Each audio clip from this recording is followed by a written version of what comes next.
This land is home to castles that seem lifted straight from fairy tales, ancient cities resting beside rivers centuries old, and sheer cliffs gazing out over the Atlantic Ocean.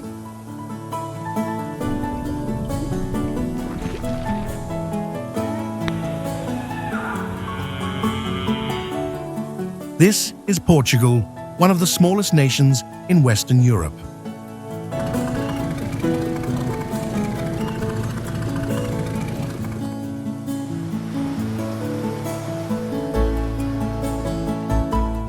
When people think of Portugal, names like Cristiano Ronaldo, Bruno Fernandes, or Bernardo Silva often come to mind first. But beyond football lies a world that continues to surprise even the most seasoned travelers.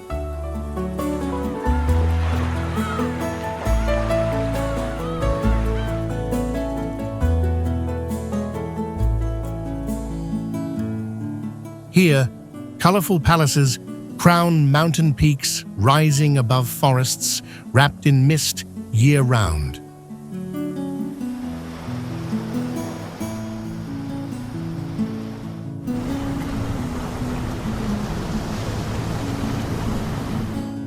There are villages where the Middle Ages never quite ended.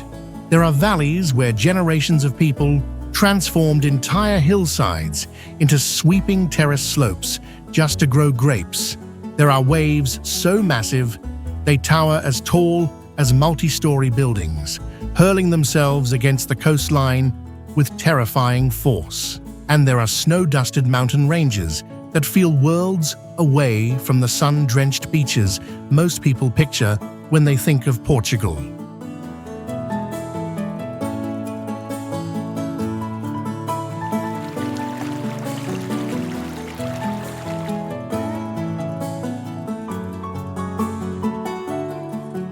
How did a nation perched on the western edge of the European continent become one of the most influential maritime powers in all of history?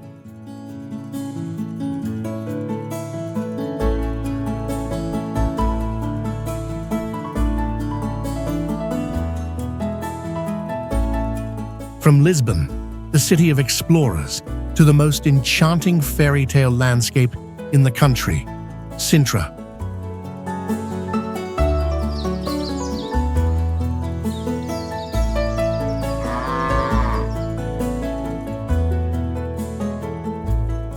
From the point where Europe ends at the Atlantic cliffs to the highest peaks of the Iberian Peninsula, everything reveals a Portugal far grander than most of the world has ever imagined.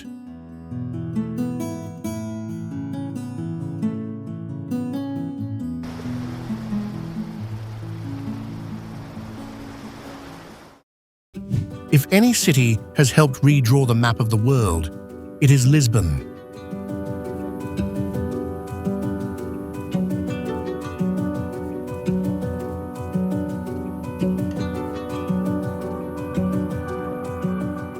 Sitting at the mouth of the broad Tagus River before it opens into the Atlantic, Portugal's capital has long served as a gateway to the ocean.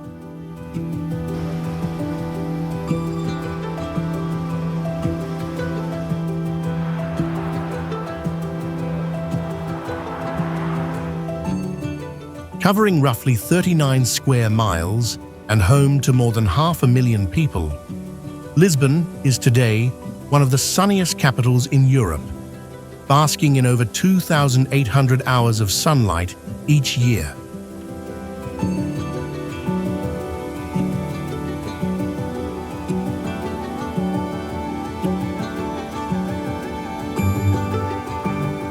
Summer temperatures here typically range between 77 and 86 degrees Fahrenheit.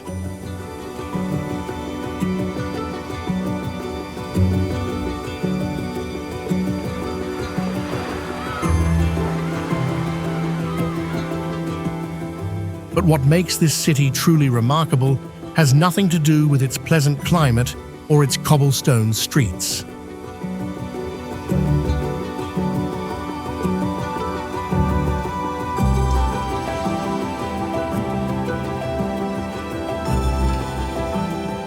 In the 15th century, when much of the world was still blank space on a map, ships set sail from Lisbon into waters no one had ever charted.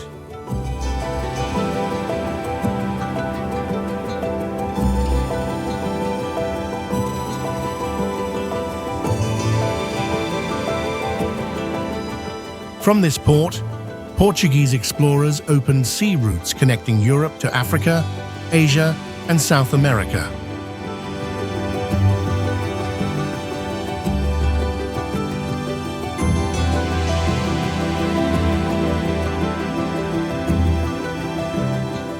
For a long stretch of history, this city stood at the heart of an empire that spanned multiple continents.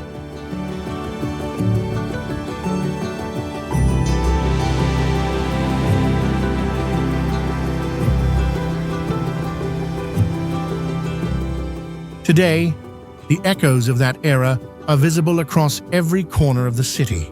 From the Belém Tower, standing sentinel on the riverbank, to the Grand Geronimos Monastery, every monument retells the story of voyages that changed the course of human history.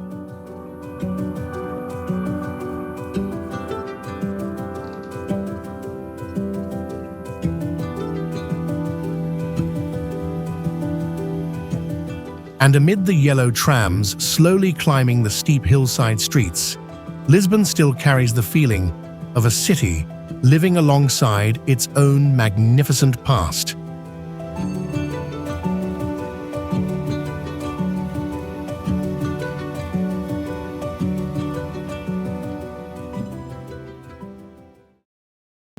Just 19 miles from Lisbon, yet the moment you arrive, you step into an entirely different world.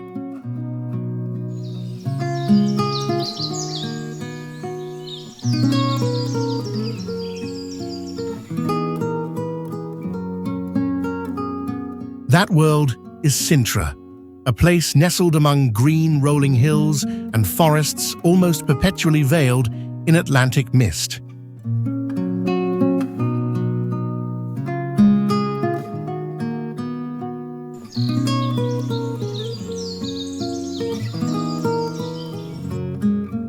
Thanks to its higher elevation, temperatures here tend to run a few degrees cooler than in Lisbon.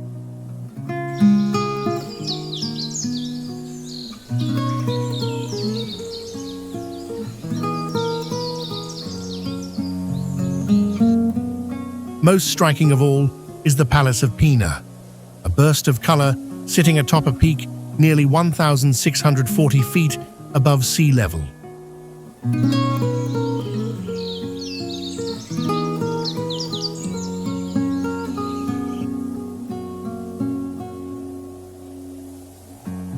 With its towers of yellow, red, and blue rising above a sea of clouds, the palace looks less like a real building and more like something conjured from pure imagination.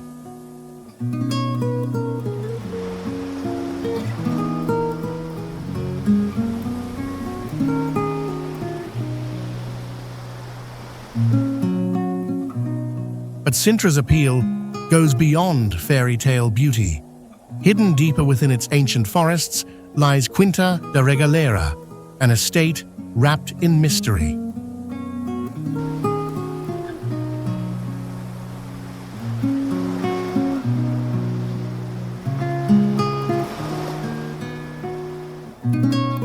Quinta da Regaleira is laced with underground tunnels, occult symbols, and the celebrated initiation well.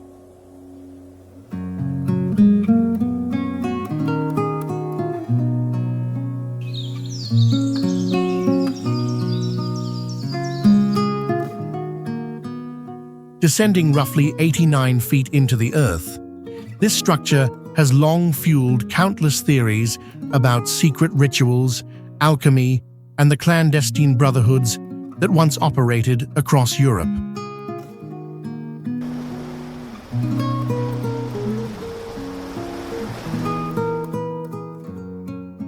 It is precisely this blend of nature, architecture, and unanswered questions that makes Sintra one of the most enigmatic and captivating places in all of Portugal.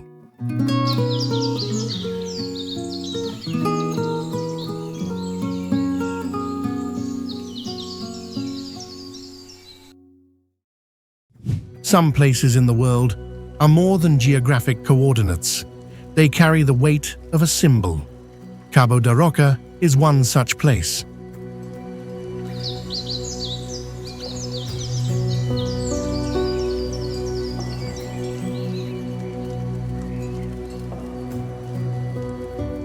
Located about 25 miles west of Lisbon, it marks the westernmost point of the European continent.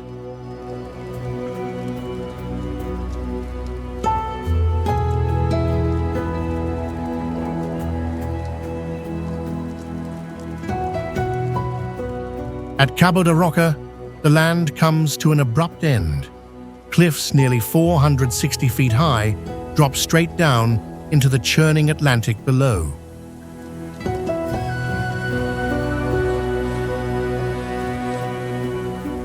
Standing here, you face an ocean stretching more than 3,100 miles to the shores of North America.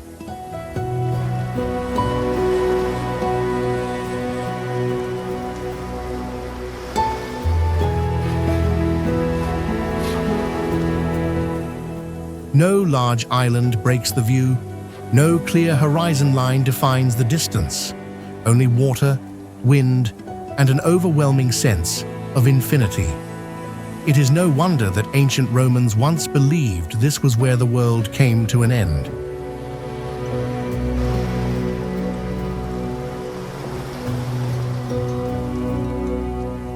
Today, a lighthouse built in 1772 still stands firm on this windswept headland, making it one of the oldest lighthouses in Portugal.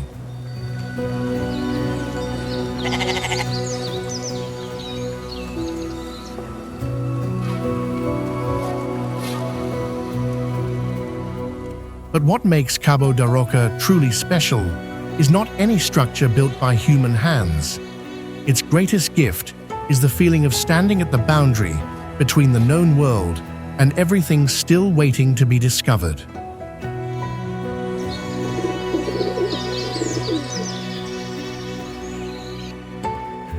Even now, long after the blank spaces on the map have been filled in, Cabo da Roca still stirs something primal, the feeling of a horizon with no end.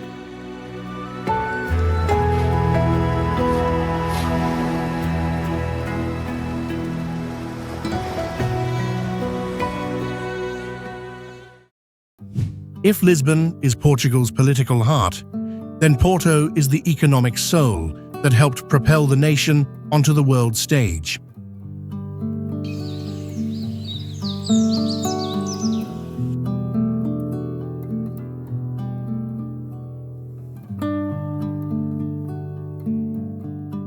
Situated on the banks of the Douro River in the country's north, Porto is Portugal's second largest city, home to more than 230,000 people.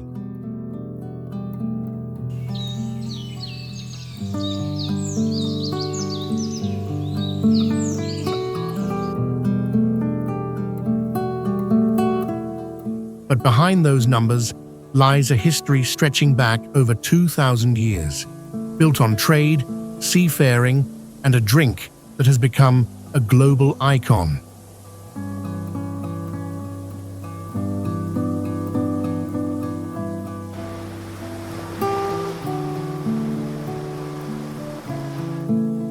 Even in Roman times, Porto's strategic position at the mouth of the Douro made it a thriving commercial hub.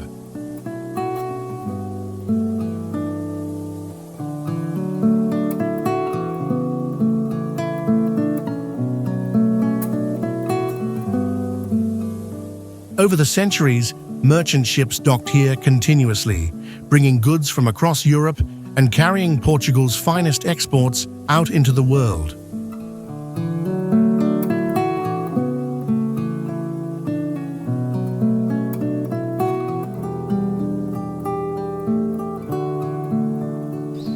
It is from this city's ancient name, Portus Cale, that the very name Portugal was born.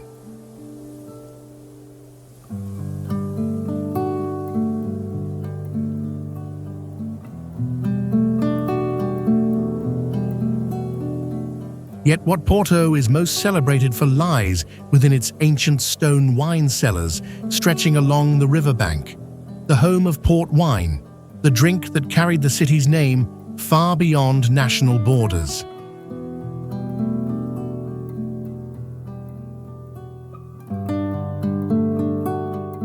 Today, the historic Ribeira district, with its vividly painted buildings, still reflects in the waters of the Douro like a living painting.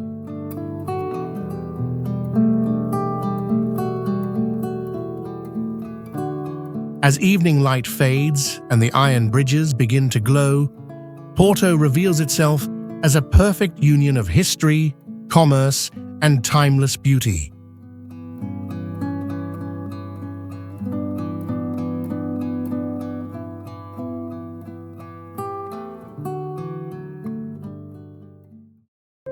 Not far from Porto, the Douro River leads travelers to one of the most breathtaking landscapes in all of Europe.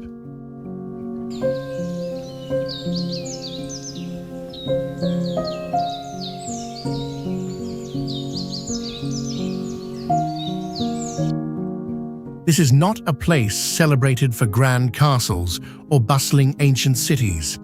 The Douro Valley astonishes for an entirely different reason: the extraordinary lengths to which human beings have gone to bend nature to their will.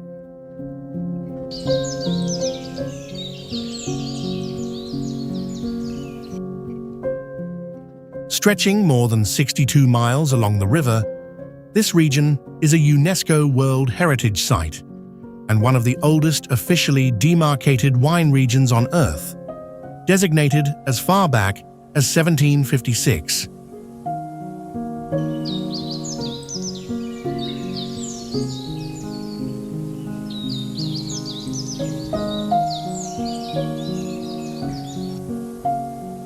What stops visitors in their tracks, even at first glance, is the sight of near-vertical hillsides, carpeted entirely in millions of grapevines.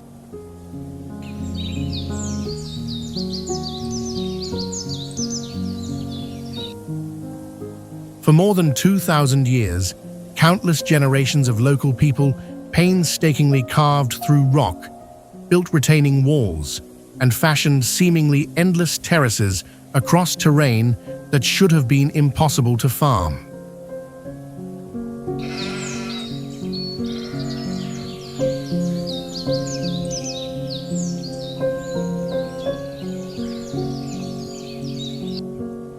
Seen from above, the entire valley looks like an immense work of art, co-authored by human hands and time itself.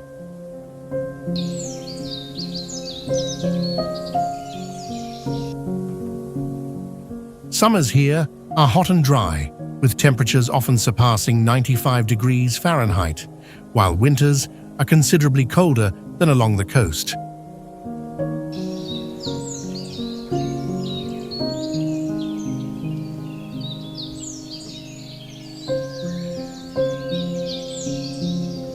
This stark contrast in climate creates ideal conditions for cultivating the grapes that produce some of the world's most celebrated wines.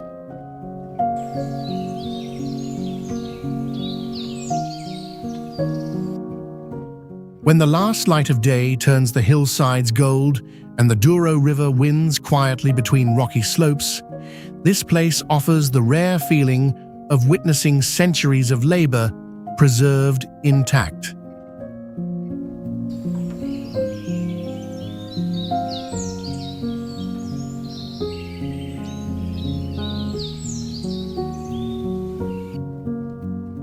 The Douro Valley is far more than an agricultural region. It is one of the most extraordinary cultural landscapes that Europe has managed to carry into the present day.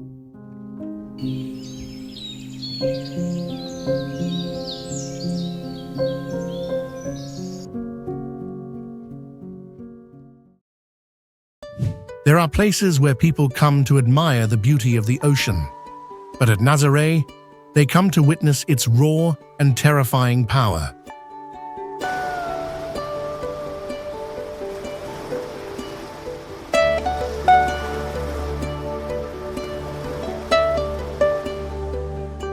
Tucked along Portugal's western coastline, this small town was once known simply as a quiet fishing community beside the Atlantic.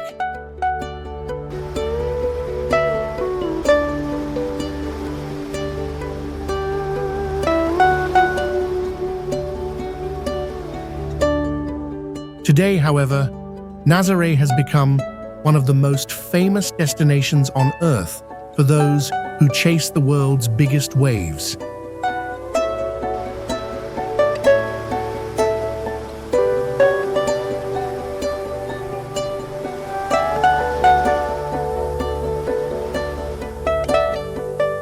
What sets this stretch of coast apart lies hidden beneath the surface. Offshore runs the Nazaré Canyon, an underwater gorge stretching roughly 143 miles in length and plunging more than 16,400 feet deep.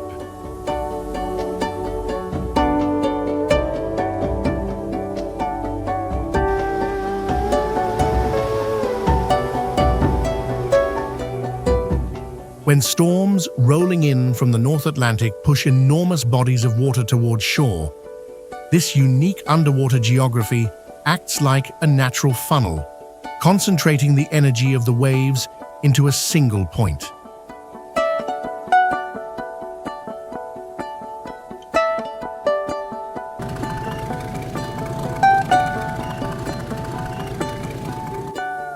The result is walls of water that can rise above 66 feet and in some cases exceed 98 feet.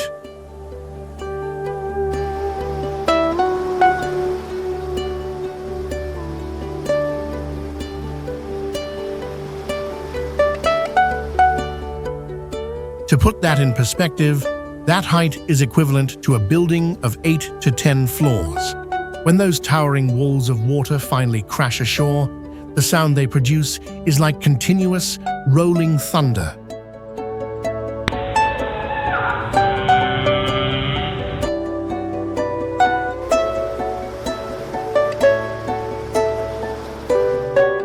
This is why Nazaré consistently appears in world records for big wave surfing.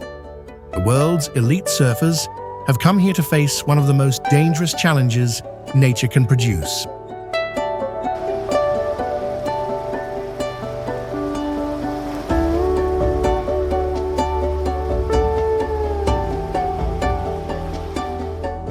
Yet behind all the spectacle, this is still a town deeply rooted in Portugal's traditional way of life.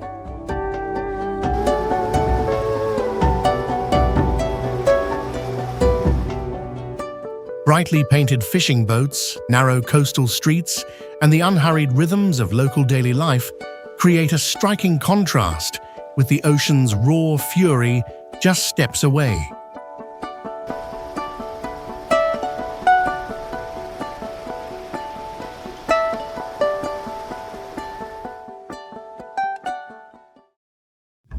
Sitting on the banks of the Mondego River in central Portugal, the ancient city of Coimbra served as the nation's capital from the 12th through the 13th century.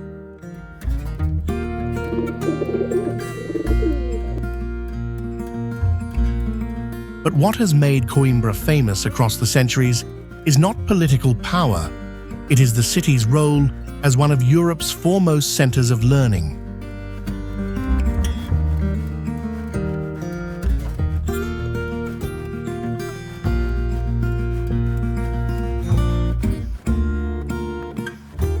Crowning the hilltop overlooking the entire city is the University of Coimbra, one of the oldest continuously operating universities in the world.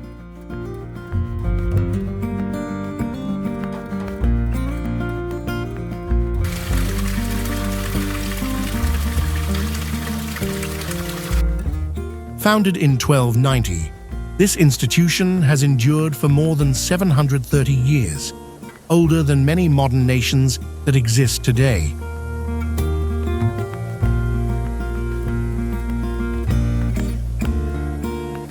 Through the centuries, the University of Coimbra has been the cradle of scholars, jurists, scientists, and some of the most influential figures in Portuguese history.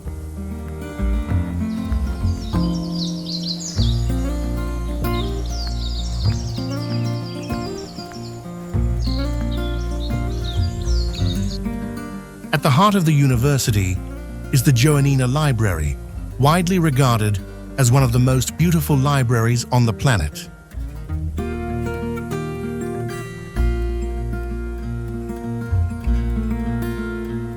Remarkably, to this day, the library still relies on a rather unusual security team, a colony of bats living inside the building, whose nightly flights help control the insects that would otherwise damage the ancient manuscripts.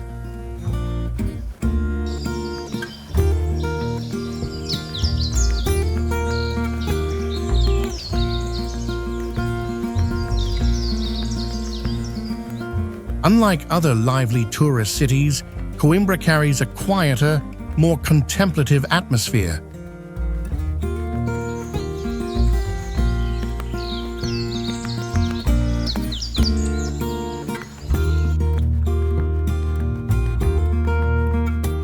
Its cobblestone streets, centuries-old buildings, and student traditions kept alive across generations make the city feel like a bridge connecting past and present.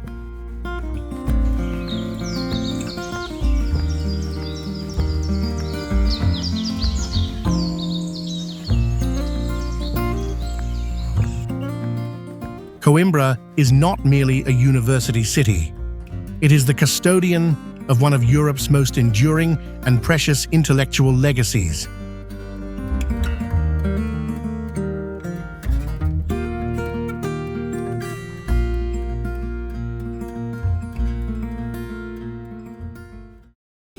If there is one place in Portugal where visitors feel as though they have stepped through a portal in time, it is Monsaraz.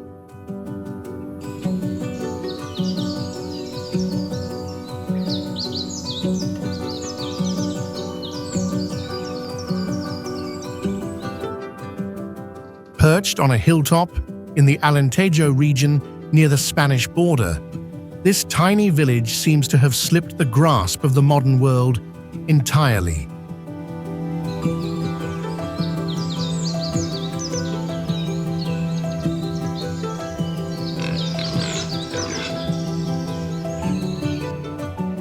Even from a distance, the stone walls encircling the village stand out sharply against the wide open plains surrounding it.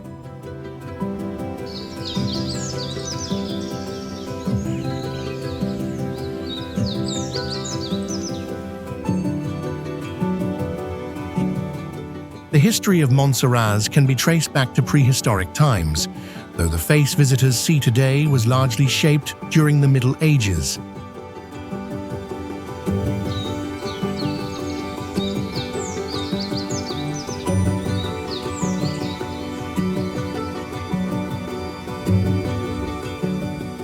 For many centuries, its strategic position atop the hill made it a vital defensive stronghold during conflicts between rival kingdoms across the Iberian Peninsula. For that reason, Monsaraz Castle and its formidable system of walls were constructed to command the entire surrounding region.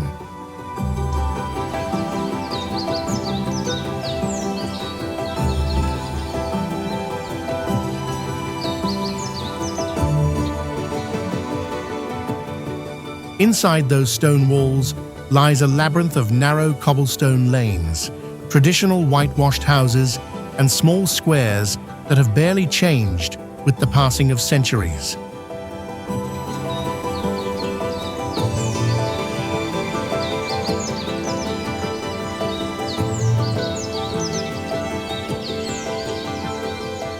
With no modern buildings and no streams of traffic, Monsaraz offers a sense of tranquility that is rarely found anywhere in today's world.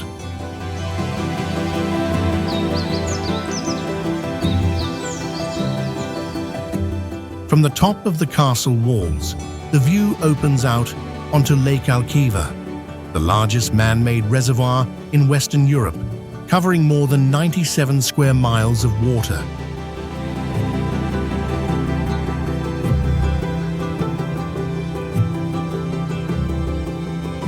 As the sun sets and golden orange light washes over the fields and the vast lake, the scene becomes one of the most spectacular vistas in all of Portugal.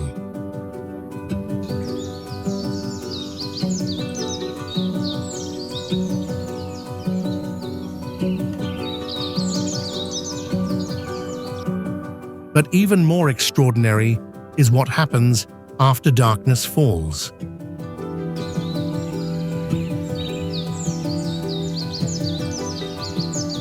Thanks to exceptionally low levels of light pollution, the area around Monsaraz is considered one of the finest places in Europe to observe the night sky.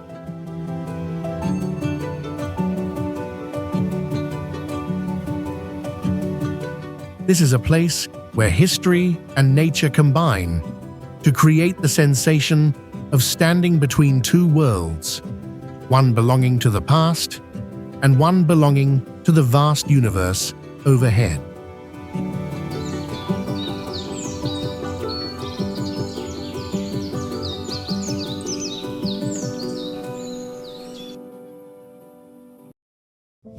At the heart of the country exists an entirely different world, one sculpted by glaciers and winters heavy with snow.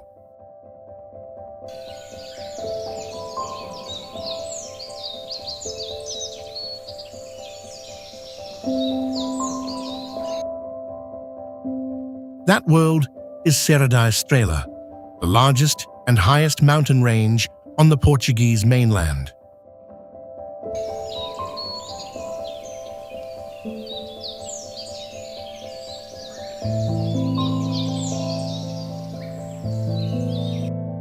Spreading across more than 386 square miles, Serra da Estrela is crowned by Torre, a peak rising close to 6,560 feet above sea level.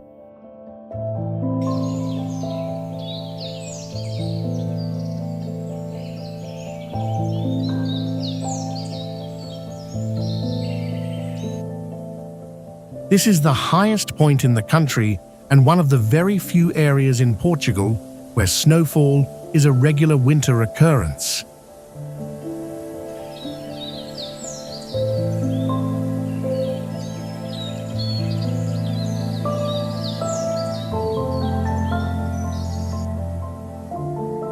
During the coldest months of the year, temperatures can drop below 32 degrees Fahrenheit, creating a landscape that stands in striking contrast to the sunny image many people associate with this country.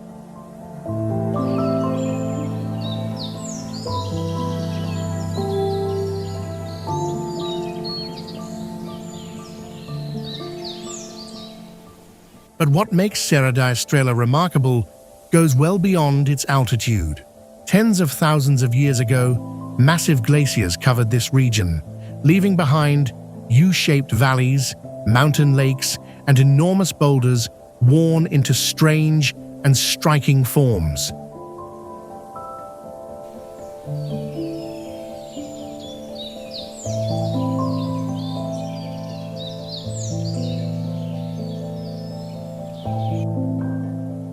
These are among the most vivid glacial remnants found anywhere on the Iberian Peninsula.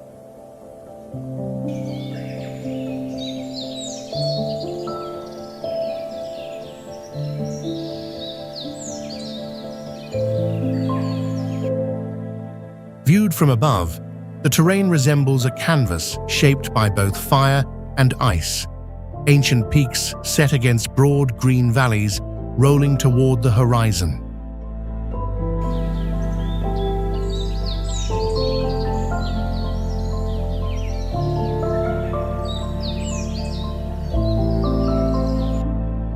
Tucked within the mountains are traditional stone villages where life moves at a slower pace, preserving the customs, crafts, and way of life distinctive to Portugal's highlands.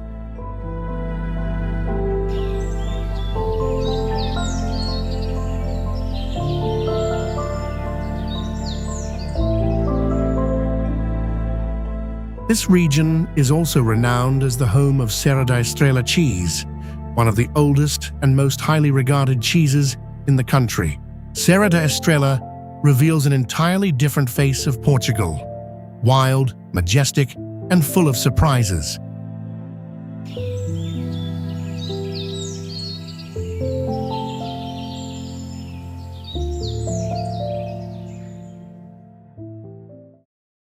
After a journey through ancient cities, dramatic cliffs, and landscapes steeped in history, Portugal emerges as a country that surpasses almost any first impression.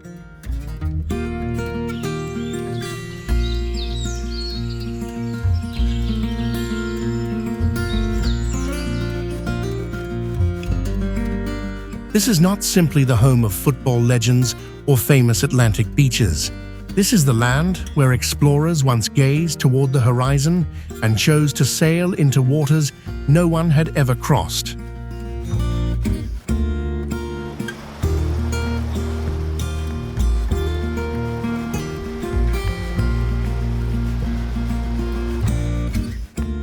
From Lisbon, where the great voyages began, to the mysterious dreamscape of Sintra.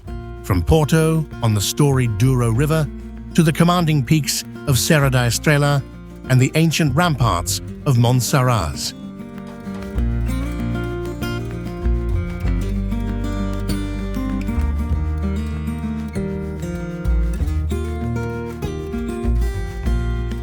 Each place reveals a different piece of this nation, anchored at the far western edge of Europe.